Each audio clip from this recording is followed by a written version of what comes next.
চিরাদধি মহোৎসব। এই চিরাদধি মহোৎসব সম্বন্ধে খুব মাহাত্ম্যপূর্ণ একটি সুন্দর লীলা রয়েছে নিত্যানন্দ প্রভু এবং রঘুনাথ দাস গোস্বামী। হুগলি জেলার আদিসপ্ত গ্রামের পাশে শ্রীকৃষ্ণপুর বলে একটি গ্রাম রয়েছে। আজ থেকে প্রায় 500 বছর পূর্বে সেখানকার জমিদার ছিলেন দুই ভাই, হিরণ্য মজুমদার এবং গোবর্ধন মজুমদার। দীর্ঘ সময় ধরে তাদের কোনো সন্তান ছিল না। হিরণ্য মজুমদারের তো কোনো সন্তান হয়নি। অনেক বয়সে গোবর্ধন মজুমদারের এক সন্তান হয়, তার নাম রাখা হয় রঘুনাথ মজুমদার। 1416 শতাব্দে রঘুনাথের জন্ম হয়। জন্মের পর থেকে তার মধ্যে মহাপ্রভুর প্রতি আসক্তির উদয় হয়। ছোটবেলা থেকেই তিনি নামাচার্য হরিদাস ঠাকুরের কৃপা লাভ করেছিলেন। এই হরিদাস ঠাকুরের সাথে রঘুনাথের অনেকবার সাক্ষাৎ হয় এবং হরিদাস ঠাকুর রঘুনাথকে অনেক কিছু শিক্ষা প্রদান করেন। যখন ভগবান চৈতন্য মহাপ্রভু কাটোয়ায় সন্ন্যাস দীক্ষা নিয়ে তিনি বৃন্দাবনে যাওয়ার উপক্রম করছিলেন, আর নিত্যানন্দ প্রভু ভুলিয়ে ভালিয়ে চৈতন্য মহাপ্রভুকে নিয়ে চলে গেলেন শান্তিপুরে। সেই শান্তিপুরে বেশ কয়েকদিন ছিলেন। তখন রঘুনাথ তিনিও মহাপ্রভুকে দর্শন করার জন্য শান্তিপুরে গিয়েছিলেন। রঘুনাথের বাবা গোবর্ধন মজুমদারের সাথে অদ্বৈত আচার্য প্রভুর খুব ঘনিষ্ঠ সম্পর্ক ছিল। তাই অদ্বৈত আচার্য প্রভু এই রঘুনাথকে খুব স্নেহ করতেন, খুব ভালোবাসতেন।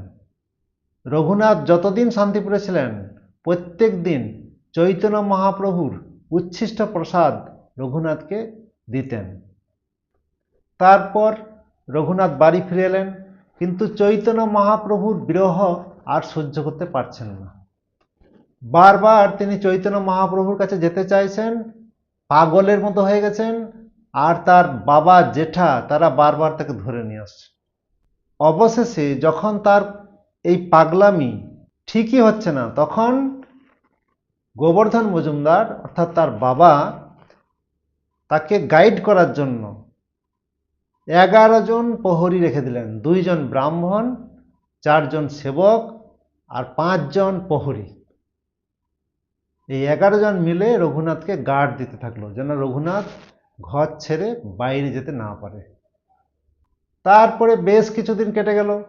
চৈতন্য মহাপ্রভু তো সন্ন্যাস দীক্ষা নেওয়ার পর পুরীতে অবস্থান করছেন। তারপর যখন চৈতন্য মহাপ্রভু বৃন্দাবন যাওয়ার জন্য পুনরায় এই শান্তিপুরে এসেছিলেন, তখন এই রঘুনাথ আর থাকতে না পেরে পুনরায় অদ্বৈত আচার্যপুর বাড়িতে গিয়ে উপস্থিত হন।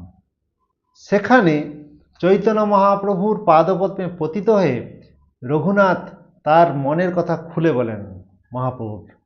তখন মহাপ্রভু রঘুনাথকে বুঝিয়ে বলেন, স্থির হয়ে ঘরে যাও, নাহ বাতুল, ক্রমে ক্রমে পায় লোক ভবসিন্ধুকুল, মর্কট বৈরাগ্য না কর লোক দেখাইয়া, যথাযোগ্য বিষয় ভুঞ্জ অনাসক্ত হইয়া, অন্তরে নিষ্ঠা করো বাহ্যে লোক ব্যবহার, অচিরাত কৃষ্ণ তোমায় করিবে উদ্ধার।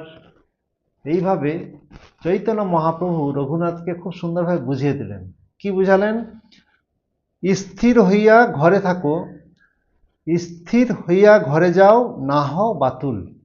এরকম পাগলামি করো না, তুমি বাড়ি যাও, বাড়িতে খুব সুন্দরভাবে অবস্থান করো, স্থির হয়ে থাকো। ক্রমে ক্রমে পাই লোক ভব সিন্ধুকুল। এই যে আমরা ভবসাগরে হাবুডুবু খাচ্ছি, এর কোনো কুল কিনারা পাচ্ছি না, এই নয় যে হঠাৎ করে আমরা এই ভবসাগর থেকে উত্তীর্ণ হতে পারবো, ভবসাগরের কুল পেয়ে যাব। ক্রমে ক্রমে ধীরে ধীরে আস্তে আস্তে আমরা সাধন ভজনে উন্নত হয়ে এই ভবসাগর থেকে উত্তীর্ণ হতে পারব। ক্রমে ক্রমে পায় লোক ভব সিন্ধুকুল, মর্কট বৈরাগ্য না করো লোক দেখাইয়া। এইভাবে যে বৈরাগ্য, হঠাৎ করে যে বৈরাগ্য, এই ধরনের বৈরাগ্য দেখানোর কোনো দরকার নেই। অনেক রকমের বৈরাগ্য আছে। মর্কট বৈরাগ্য, মর্কট বৈরাগ্য, মর্কট মানে হচ্ছে বানর, বানরের মতো বৈরাগ্য। বানর এতই বড় বৈরাগী, সে ঘর বাড়ি সব ত্যাগ করে দিয়েছে, গাছের নিচে থাকে, গাছের ডালে থাকে, কিন্তু বানরীকে পেলে বান্দরামি শুরু করে দেয়। এই ধরনের বৈরাগ্যের কথা মহাপ্রভু বলছেন না। শ্মশান বৈরাগ্য আছে। শ্মশান বৈরাগ্য এইরকম, মানুষ যখন কোনো মৃত ব্যক্তিকে নিয়ে শ্মশানে যায়, শ্মশানে সেই ব্যক্তির দেহ যখন দাহ করা হয়, তখন সে ভাবে, হায় হায়, এই দেহ একদিন পুড়ে ছাই হয়ে যাবে, আমারও একদিন এরকম গতি হবে, না, আজ থেকে ভালো করে ভক্তি করব, আজ থেকে ভগবানকে ডাকবো, ভগবানের নাম করব। সেখানে প্রতিজ্ঞা করে আসে। যেই বাড়িতে আসে অমনি তার প্রতিজ্ঞা শেষ। এই ধরনের হঠাৎ করে যে বৈরাগ্যের উদয় হয় এবং হঠাৎ করেই অন্ত হয়ে যায়, এই ধরনের বৈরাগ্যকে বলা হয় শ্মশান বৈরাগ্য। আরেকটা বৈরাগ্য হচ্ছে ফল্গু বৈরাগ্য। ফল্গু বলে একটা নদী রয়েছে বিহারে। সেই নদীতে চোরা বালি থাকে, অর্থাৎ উপরে দেখে মনে হয় বালি, ভিতরে কিন্তু জল, পা দিলেই ঢুকে যাবেন। ঠিক সেই রকম কিছু কিছু ভেকধারী ভক্ত থাকে, যারা উপরে দেখতে মনে হয় বিশাল বড় ভক্ত, এমন ভাব দেখাবে যেন বিশাল ভক্ত, আর ভিতরে বাবুর বিষয় বাসনা, শুধু ভোগ করার বাসনা জগৎ। এই ধরনের বৈরাগ্যকে বলা হয় ফল্গু বৈরাগ্য। তো এখানে চৈতন্য মহাপ্রভু রঘুনাথ দাস গোস্বামীকে দিয়ে শিক্ষা দিচ্ছেন যে আমাদের এই ধরনের বৈরাগ্যগুলিকে ত্যাগ করতে হবে। আমাদের কেমন বৈরাগী হতে হবে? যুক্ত বৈরাগী, অনাসক্ত হয়ে থেকে ভগবানের সেবায় যেগুলি প্রয়োজন সেগুলি ভগবানের সেবায় নিযুক্ত করা। তাই মহাপ্রভু বলছেন, মর্কট বৈরাগ্য না করো লোক দেখাইয়া, যথাযথ বিষয়ভুঞ্জ অনাসক্ত হইয়া। এইরকমভাবে লোককে দেখানোর কোনো দরকার নেই। আমাদের অন্তরের ভক্তি, ভিতরের ভক্তি, লোককে দেখানোর কোনো প্রয়োজন নেই। অন্তর থেকে ভগবানকে গভীরভাবে ভালোবাসতে হবে, কিন্তু উপরে সকলের সাথে খুব সুন্দরভাবে বিষয়ী লোকের মতো ব্যবহার করতে হবে। অন্তরে নিষ্ঠা করো, বাহ্যে লোক ব্যবহার। অন্তরে গভীর নিষ্ঠা সহকারে ভগবান গোবিন্দের চরণে নিষ্ঠা থাকবে, আর বাইরে লোক ব্যবহার দেখাতে হবে।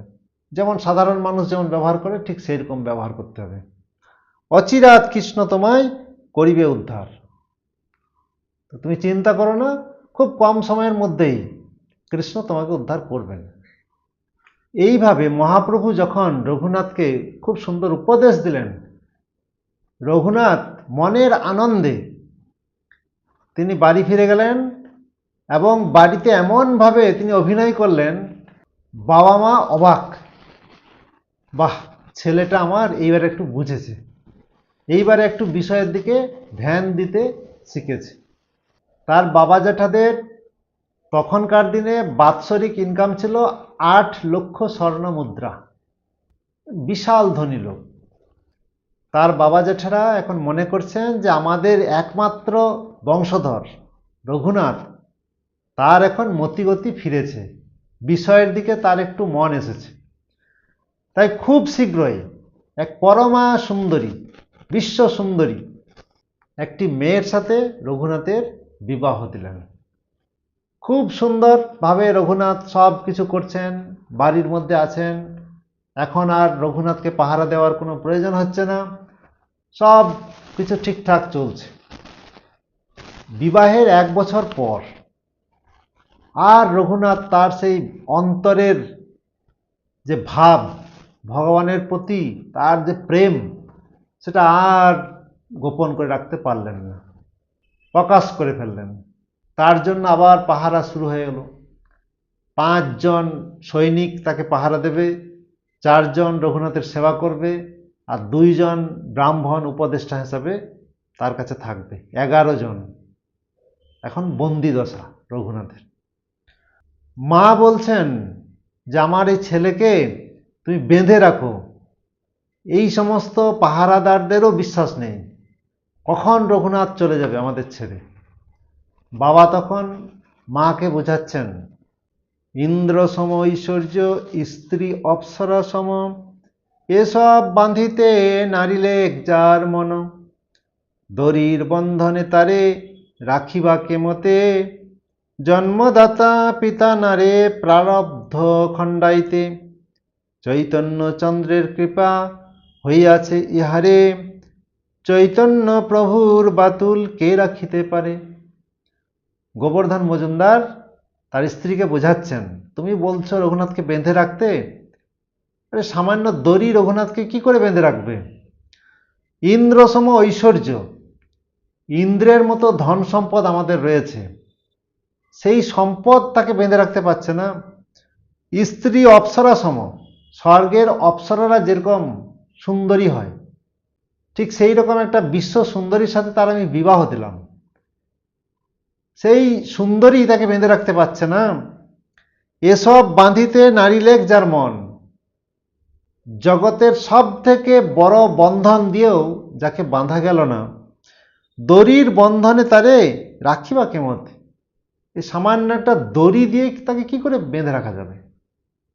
জন্মদাতা পিতা নারে প্রারব্ধ খণ্ডাইতে, যার ভাগ্যে যেটা আছে, পূর্বকৃত কর্মফল অনুসারে যেটা পাওনা আছে, সেটা কেউ খণ্ডাইতে পারবে না, খণ্ডন করতে পারবে না।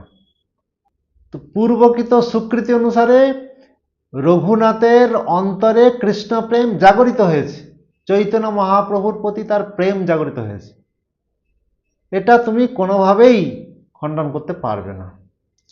চৈতন্য চন্দ্রের কৃপা হইয়াছে ইহারে, চৈতন্য মহাপ্রভু রঘুনাথকে কৃপা করেছেন। চৈতন্য প্রভুর বাতুল কে রাখিতে পারে, চৈতন্য মহাপ্রভুর জন্য যে পাগল হয়ে গেছে, সেই পাগলকে এই জগতের কোনো বন্ধন দিয়েই আটকে রাখা যাবে না। তো এইভাবে গোবর্ধন মজুমদার তার স্ত্রীকে বোঝাচ্ছেন, দেখো তোমার ছেলেকে বেঁধে রাখা সম্ভব না। স্বামী স্ত্রী খুব দুশ্চিন্তায় রয়েছে। কিছুদিন পর যখন চৈতন্য মহাপ্রভু নিত্যানন্দ প্রভুকে বাংলায় পাঠালেন প্রচার করার জন্য, নিত্যানন্দ প্রভু পানিহাটিতে এসে সেখানে তিনি অবস্থান করছেন। এই কথা রঘুনাথ শুনতে পেয়েছেন। রঘুনাথ জানতে পেরেই একদিন খুব সকালবেলায় তিনি পানিহাটি গ্রামে এসে উপস্থিত হয়েছেন। একটি গাছের নিচে নিত্যানন্দ প্রভু কয়েকজন ভক্তকে নিয়ে সেখানে বসে আছেন। গঙ্গা তীরে বৃক্ষমূলে পিণ্ডার উপরে বসে আছেন যেন কোটি সূর্যোদয় করে। কোটি সূর্যের মতো জ্যোতির্ময় নিত্যানন্দ প্রভু গঙ্গার তীরে একটি বৃক্ষের মূলে নিচে তিনি বসে আছেন, চারিদিকে ভক্তরা বেষ্টিত হয়ে আছেন। এই জায়গাটি এখনো রয়েছে, আপনারা পানিহাটি গেলে আপনারা যেতে পারেন, আমাদের মন্দিরের সামনেই, পানিহাটিতে যে ইস্কন মন্দির রয়েছে তার সামনেই, পায়ে হেঁটেই সব ঘোরা যায়। তলে উপরে বহু ভক্ত হইয়াছে বেষ্টিত, দেখি প্রভুর প্রভাব রঘুনাথ বিস্মিত। নিত্যানন্দ প্রভুকে ঘিরে অনেক ভক্ত, আর দূর থেকে রঘুনাথ দেখছেন নিত্যানন্দ প্রভুকে, দেখে অবাক হয়ে গেছেন। সেই দূর থেকেই রঘুনাথ নিত্যানন্দ প্রভুকে সাষ্টাঙ্গে দণ্ডবৎ প্রণাম নিবেদন করছেন। দণ্ডবৎ হইয়া সেই পরিলা কত দূরে, সেবক কহে রঘুনাথ দণ্ডবৎ করে।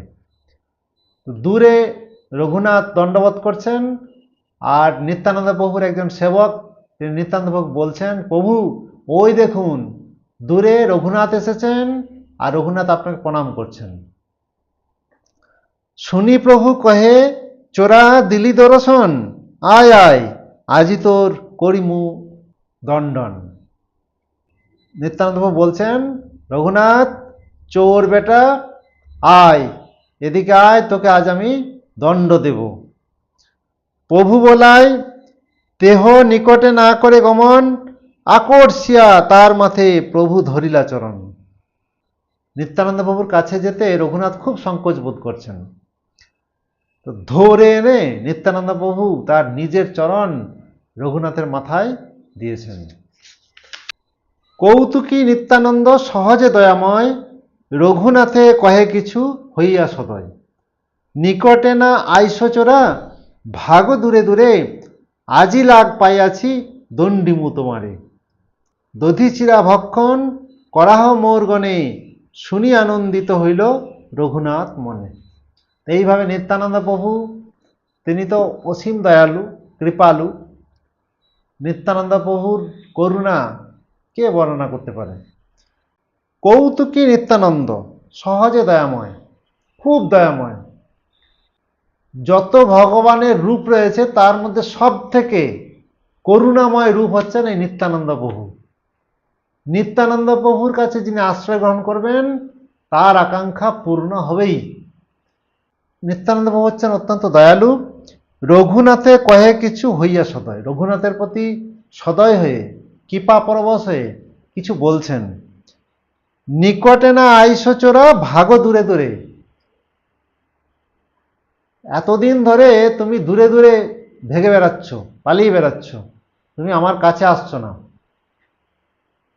নিত্যানন্দ প্রভু বলতে চাইছেন যে রঘুনাথ চৈতন্য মহাপ্রভুর কৃপা লাভ করতে চাইছেন, চৈতন্য মহাপ্রভুকে পেতে চাইছেন, কিন্তু চৈতন্য মহাপ্রভু হচ্ছেন নিত্যানন্দ প্রভুর সম্পদ। নিত্যানন্দ প্রভু যদি অনুমতি না দেন, চৈতন্য মহাপ্রভুকে পাওয়া সম্ভব না, বা চৈতন্য মহাপ্রভুর কৃপা লাভ করা সম্ভব না। এর আগে দুইবার চেষ্টা করলেন রঘুনাথ শান্তিপুরে গিয়ে ডাইরেক্ট চৈতন্য মহাপ্রভুর সাথে যোগাযোগ করে, কিন্তু চৈতন্য মহাপ্রভু রঘুনাথকে কৃপা করলেন না। কেন না, নিত্যানন্দ প্রভু যতক্ষণ পর্যন্ত না অনুমতি দিচ্ছেন ততক্ষণ পর্যন্ত চৈতন্য মহাপ্রভু কাউকে কৃপা করেন না। সেই জন্য চৈতন্য মহাপ্রভুর কৃপা লাভ করার জন্য সর্বপ্রথম আমাদের নিত্যানন্দ প্রভুর শরণ গ্রহণ করতে হবে। নিত্যানন্দ প্রভু যদি পারমিশন দেন, নিত্যানন্দ প্রভু যদি কৃপা করেন, তবেই চৈতন্য মহাপ্রভুর কৃপা আমরা লাভ করতে পারি। তাই যেহেতু চৈতন্য মহাপ্রভুর কৃপা লাভ করার চেষ্টা করেছিলেন রঘুনাথ, নিত্যানন্দ প্রভুর কৃপা না নিয়ে বা নিত্যানন্দ প্রভুর পারমিশন না নিয়ে, তাই নিত্যানন্দ প্রভু রঘুনাথকে চোর বলছেন, যে আমার সম্পদ তুমি চুরি করতে চাইছিলে, তুমি একটা চোর। নিকটে না আইসো চোরা, ভাগো দূরে দূরে। তুমি চোর, তুমি দূরে দূরে ভাগছো আমার কাছে না এসে। আজই লাগ পাইয়াছি দণ্ডিমু তোমারে, আজকে আমি তোমাকে ধরেছি, আজকে তোমাকে আমি দণ্ড দেব। কি দণ্ড? দধি চিরা ভক্ষণ করাহ মোর গণে, শুনি আনন্দিত হইল রঘুনাথ মনে। নিত্যানন্দবাবু বললেন, তোমার অনেক টাকা, তুমি জমিদারের ছেলে, আমার যত ভক্ত আছে সকলকে আজই এখনই তুমি চিরা দধি ভক্ষণ করাও, বা চিরা দধি প্রসাদের ব্যবস্থা করো। শুনে রঘুনাথ অত্যন্ত আনন্দিত। সঙ্গে সঙ্গ, জমিদারের ছেলে না, সঙ্গে সঙ্গ চারিদিকে একদম ঘোষণা হয়ে গেল, যেখানে যত আম, কাঁঠাল, কলা, চিরা, গুড়, যেখানে যত আছে সব নিয়ে এসো। পাশের গ্রাম থেকে সব আনতে থাকলো। রঘুনাথ সব কিছু কিনলেন। চিরা, দধি, দুগ্ধ, সন্দেশ আর চিনি, কলা সব দ্রব্য আনাইয়া চৌদিকে ধরিলা। চারিদিক থেকে আসছে এই সমস্ত দ্রব্য সামগ্রী। মহোৎসব নাম শুনি ব্রাহ্মণ সজ্জন, আসিতে লাগিল লোক অসংখ্য গণন। রঘুনাথ এখানে মহাভোজের আয়োজন করেছেন, চিরাদধি মহোৎসব। সেই কথা সমস্ত গ্রামগঞ্জে ছড়িয়ে গেছে, আর সমস্ত গ্রামগঞ্জ থেকে বিশেষ করে বৈষ্ণব, ব্রাহ্মণ, সজ্জন ব্যক্তি সকলে এই প্রসাদ গ্রহণ করার জন্য পানিহাটি গ্রামে এসে উপস্থিত হচ্ছেন। আর গ্রামান্তর হইতে সামগ্রী আনিল, 102 হল না তাহা আনাইল। তাহলে সব কিছু সামগ্রী আসছে, সাথে সাথে মাটির হোলা বা মাটির পাত্র, হোল না মানে হোলা আর কি, মাটির পাত্র 102 মাটির পাত্র নিয়ে এলেন। বড় বড় মৃৎকুণ্ডিকা আনাইল 5-7, এক বিপ্র প্রভু লাগি চিরা ভিজায় তাতে। আর 5-7টা মতো বড়, বিশাল বড় মাটির পাত্র নিয়ে এলেন। গ্রামগঞ্জে এদেরকে বলা হয় হাঁড়া, মাটির পাত্র, বিশাল বড় পাত্র, মানে মানুষ ঢুকে যাবে। আর সেই পাত্রগুলোর মধ্যে কয়েকজন ভক্ত চিরা ভিজাতে লাগলেন। কিভাবে এই চিরা দই উৎসব প্রস্তুত করা হচ্ছে? এক ঠাঁই তপ্ত দুগ্ধে চিরা ভিজাইয়া অর্ধেক ছানিল দধি চিনি কলা দিয়া। তাহলে প্রথমে সমস্ত চিরাগুলিকে গরম দুধের মধ্যে ভিজিয়ে নেওয়া হচ্ছে, তারপর সেই চিরাগুলোকে ছেঁকে নেওয়া হচ্ছে। ছেঁকে অর্ধেক কি করা হলো না, দই চিনি আর কলা দিয়ে মাখানো হলো অর্ধেকগুলো চিরা। আর অর্ধেক ঘনাবৃত দুগ্ধেতে ছানিল, চাপা কলা চিনি ঘৃত কর্পূর তাতে দিল। বাকি যে অর্ধেকগুলো চিরা রইল সেইগুলোর মধ্যে ঘন দুধ সেখানে ঢালা হলো। আর কি কি দেওয়া হলো? চিনি, ঘি, কর্পূর আর চাপা কলা, এইগুলো দিয়ে মাখানো হলো। তাহলে একদিকে দই দিয়ে মাখানো হচ্ছে আর একদিকে ঘন দুধ দিয়ে মাখানো হচ্ছে, 2 রকমের প্রস্তুত হচ্ছে। ধুতি পরি প্রভু যদি পিণ্ডাতে বসিলা, 7 কুণ্ডি বিপ্রতার আগেতে ধরিলা। নিত্যানন্দ প্রভু নতুন পোশাক পরে বেদির উপর বসে গেছেন, আর নিত্যানন্দ প্রভু চারপাশে 7টা বড় মাটির পাত্র দিয়ে ভোগ রেডি করে দেওয়া হয়েছে। তারপর নিত্যানন্দ প্রভুর সমস্ত ভক্তদেরকে 2টো করে মাটির পাত্র দেওয়া হলো। সকলের হাতে এখন চিরাদধি পৌঁছে যাচ্ছে। এমন সময় রাঘব পণ্ডিত এসে কেলেঙ্কারি শুরু করেছেন। রাঘব পণ্ডিত এসে নিত্যানন্দ প্রভুকে বলছেন, প্রভু এটা কি করছেন? আমি আপনার জন্য রান্না করেছি, কত রকম সেখানে ব্যঞ্জন রান্না করেছি, অন্ন রান্না করেছি, আর আপনি এখানে চিরাদধি খাচ্ছেন। চলুন চলুন, এই সমস্ত ছাড়ুন, ঘরে চলুন। রাঘবের কথা শুনে নিত্যানন্দ প্রভু বলছেন, ঠিক আছে রাঘব, তুমি ভালো রান্না করেছো, অনেক কিছু রান্না করেছো, আমি এগুলো রাত্রে পাবো। এখন এখানে রঘুনাথের দেওয়া প্রসাদ আমি এখন গ্রহণ করব। প্রভু কহে, এ দ্রব্য দিনে করিয়ে ভোজন, রাত্রে তোমার ঘরে প্রসাদ করিমু ভক্ষণ। তোমার প্রসাদ আমি রাত্রে নেব। গোপ জাতি আমি বহু গোপগণ সঙ্গে, আমি সুখ পাই এই পুলিন ভোজন রঙ্গে। তা আমি তো গোপ জাতি, কেননা কৃষ্ণ বলরাম যখন ছিলেন দ্বারকায় তখন গোপ জাতি ছিলেন। কারণ নিত্যানন্দ প্রভু স্বয়ং বলরাম কিনা, যে আমি তো গোপ জাতি, এই সমস্ত আমার ভক্তদের নিয়ে পুলিন ভোজন করতে আমার খুব ভালো লাগে। তো আমি দিনের বেলায় পুলিন ভোজন করি আর রাত্রে তোমার কাছে গিয়ে প্রসাদ পাবো। রাঘবে বসাইয়া 2 কুণ্ডি দেওয়াইলা, রাঘব দিবির চিরা তাতে ভিজাইলা। তো নিত্যানন্দ প্রভু বলছেন, তুমিও বসো, তোমাকে আর যেতে হবে না, এখানে তুমি চিরাদধি মহোৎসবে অংশগ্রহণ করো। তখন নিত্যানন্দ প্রভুর নির্দেশে ভক্তরা রাঘবের হাতেও 2টো মাটির পাত্র দিয়ে দিয়েছেন, একদিকে দুধ চিরা, একদিকে দই চিরা। সকল লোকের চিরা পূর্ণ যবে হইল, ধ্যানে তবে প্রভু মহাপ্রভুরে আনিল। যখন এইভাবে সমস্ত ভক্তরা চিরাদধি পেয়ে গেলেন হাতে হাতে, তখন নিত্যানন্দ প্রভু মহাপ্রভুকে ডাকছেন, প্রভু আর পুরীতে থাকতে হবে না, আপনি চলে আসুন পানিহাটিতে। এখানে আপনার প্রিয় ভক্ত রঘুনাথ দেখুন কত সুন্দর ব্যবস্থা করেছে, এখানে প্রসাদ পেয়ে যান আপনি। নিত্যানন্দ প্রভু যদি ডাকেন, চৈতন্য মহাপ্রভু থাকতে পারবেন? চলে এসছেন পুরীধাম ছেড়ে, সঙ্গে সঙ্গে নিমেষের মধ্যেই পানিহাটিতে এসে উপস্থিত হয়ে গেছেন। মহাপ্রভু আইলা দেখি নিতাই উঠিলা, তারে লইয়া সবার চিরা দেখিতে লাগিলা। মহাপ্রভু যখন চলে এলেন, মহাপ্রভুকে নিয়ে নিত্যানন্দ প্রভু সকলের কাছে গিয়ে ঘুরে ঘুরে দেখছেন সবাই ঠিক ঠিক চিরাপ্রসাদ পেয়েছে কিনা। সকল কুণ্ডির হোলনার চিরার এক এক গ্রাস মহাপ্রভুর মুখে দেন করি পরিহাস। তো নিত্যানন্দ প্রভু সেই ভক্তদের প্লেট থেকে অল্প করে চিরা নিচ্ছেন আর মহাপ্রভুকে খাইয়ে দিচ্ছেন, আর মহাপ্রভু অন্য ভক্তের প্লেট থেকে চিরাপ্রসাদ নিচ্ছেন আর নিত্যানন্দ প্রভুকে খাইয়ে দিচ্ছেন। এইভাবে দুই প্রভুর মধ্যে অন্তরঙ্গভাবে প্রসাদ আদান প্রদান চলছে। এই মতো নিতাই বুলে সকল মণ্ডলে, দাণ্ডাইয়া রঙ্গ দেখে বৈষ্ণব সকলে। কি করিয়া বেড়ায় ইহা কেহ নাহি জানে, মহাপ্রভুর দর্শন পায় কোনো ভাগ্যবানী। তো নিত্যানন্দ প্রভু আর মহাপ্রভু এই যে কাণ্ড করছেন, সমস্ত ভক্তরা কিন্তু চৈতন্য মহাপ্রভু দেখতে পাচ্ছেন না। যারা খুব ভাগ্যবান ব্যক্তি তারাই চৈতন্য মহাপ্রভু দেখতে পাচ্ছেন।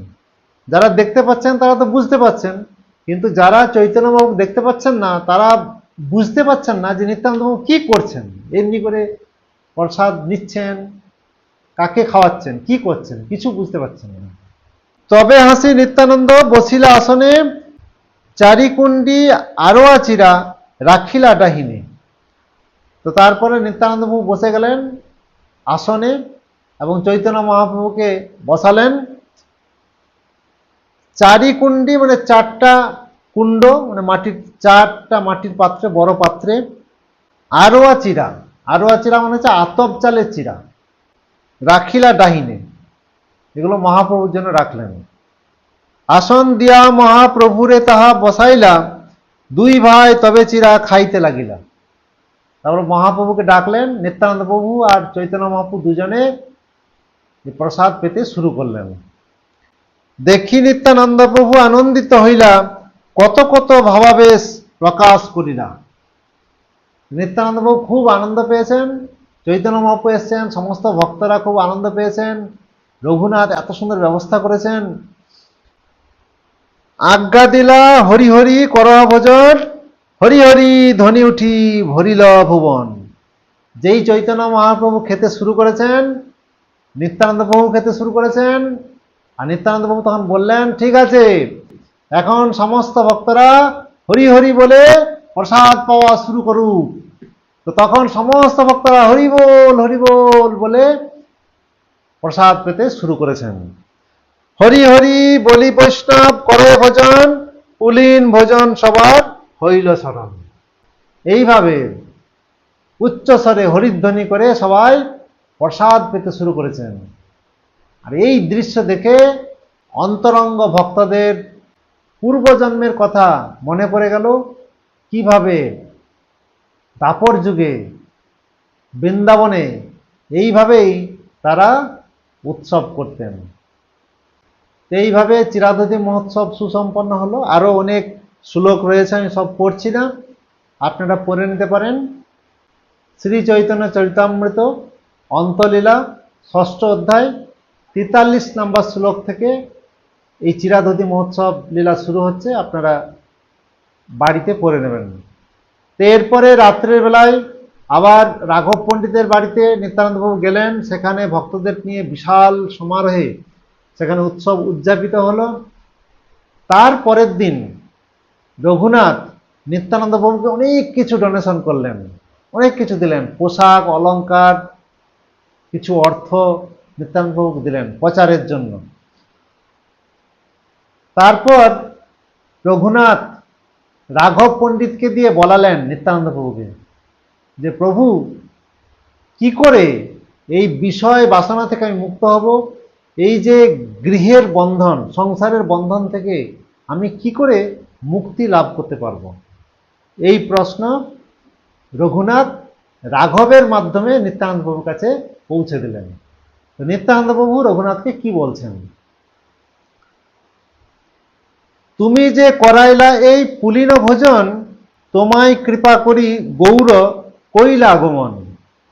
কৃপা করি কইলা চিরা দুগ্ধ ভোজন, নিত্য দেখি রাত্রে কইলা প্রসাদ ভক্ষণ।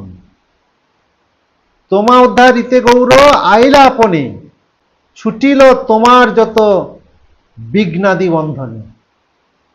স্বরূপের স্থানে তোমা করিবে সমর্পণে, অন্তরঙ্গ ভিত্ত বলি রাখিবে চরণে। নিশ্চিন্ত হইয়া যাহ আপন ভবন, অচিরে নির্বিঘ্নে পাবে চৈতন্য চরণ। রঘুনাথকে নিত্যানন্দ প্রভু কত সুন্দর বলে দিলেন, তুমি যে করাইলে এই পুলিন ভোজন, তোমায় কৃপা করি গৌর কৈল আগমন।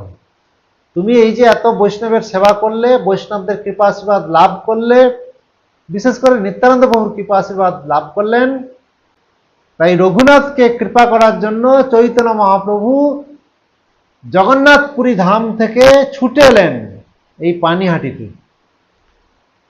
কৃপা করি কৈলা চিরা দুগ্ধ ভোজন, নিত্য দেখি রাত্রে কৈলা প্রসাদ ভক্ষণ।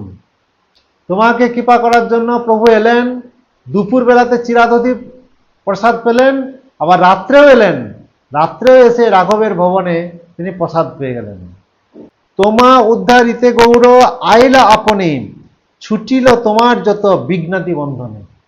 এই যে তোমাকে কৃপা করার জন্য, তোমাকে উদ্ধার করার জন্য মহাপ্রভু স্বয়ং এলেন, তো তুমি বুঝে নিতে পারো যে তোমার যত বিঘ্ন বাধা ছিল সব এখন ছুটে গেল, সব কেটে গেল।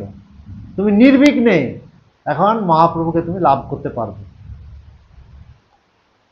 স্বরূপের স্থানে তোমা করিবে সমর্পণে, অন্তরঙ্গ ভিত্ত বলি রাখিবে চরণে। চৈতন্য মহাপ্রভু তোমাকে স্বরূপের তত্ত্বাবধানে রেখে দেবে, তুমি স্বরূপ দামোদরের তত্ত্বাবধানে থাকবে, অন্তরঙ্গ ভিত্ত বলি রাখিবে চরণে, এবং তুমি প্রভুর খুব অন্তরঙ্গ সেবক হবে এবং প্রভুর চরণেই তোমাকে স্থান দেবে। নিশ্চিন্ত হইয়া যাও আপন ভবন, অচিরে নির্বিঘ্নে পাবে চৈতন্য চরণ। তুমি আর কোনো চিন্তা করো না, তুমি এবারে নিশ্চিন্তে তুমি বাড়িতে যাও, খুব শীঘ্রই তুমি চৈতন্য মহাপ্রভুর শ্রীচরণে আশ্রয় পেয়ে যাবে। নিত্যানন্দ প্রভুর কাছে এইরকম সুন্দর ভবিষ্যৎবাণী শুনে মনের আনন্দে রঘুনাথ বাড়ি ফিরে গেলেন। ফিরে গিয়েই তার সমস্ত বন্ধন কেটে গেল। একদিন সুযোগ এলো, রাত্রেবেলায় দুর্গা মন্দিরে তিনি শুয়ে আছেন, সমস্ত পাহারাদাররা গার্ড দিয়েছেন, ভগবানের অশেষ কৃপায় সবাই একই সাথে ঘুমিয়ে গেছেন। আর রঘুনাথের কুলগুরু যদুনন্দন আচার্য তিনি রঘুনাথকে নিয়ে বেরিয়ে পড়লেন। রঘুনাথ গুরুদেবের আশীর্বাদ নিয়ে পুরীর দিকে রওনা দিলেন। 1 মাসের পথ, আদিসপ্ত গ্রাম থেকে জগন্নাথ পুরী ধাম 1 মাসের পথ। তখন তার ট্রেন বাস ছিল না, একমাত্র সম্বল পায়ে হেঁটে। তো যেটা 30 দিনের পথ পায়ে হেঁটে, সেটা রঘুনাথ মাত্র 12 দিনে পৌঁছে গেলেন। মাঝখানে মাত্র 3 বার শুধু আহার করেছিলেন। 12 দিন পরে রঘুনাথ চৈতন্য মহাপ্রভুর চরণে গিয়ে পতিত হলেন। চৈতন্য মহাপ্রভু তাকে গ্রহণ করলেন। হরে কৃষ্ণ কৃষ্ণ কৃষ্ণ হরে হরে, হরে রাম রাম রাম হরে হরে। জয় শ্রী শ্রী চিরাদধি মহোৎসব কি জয়।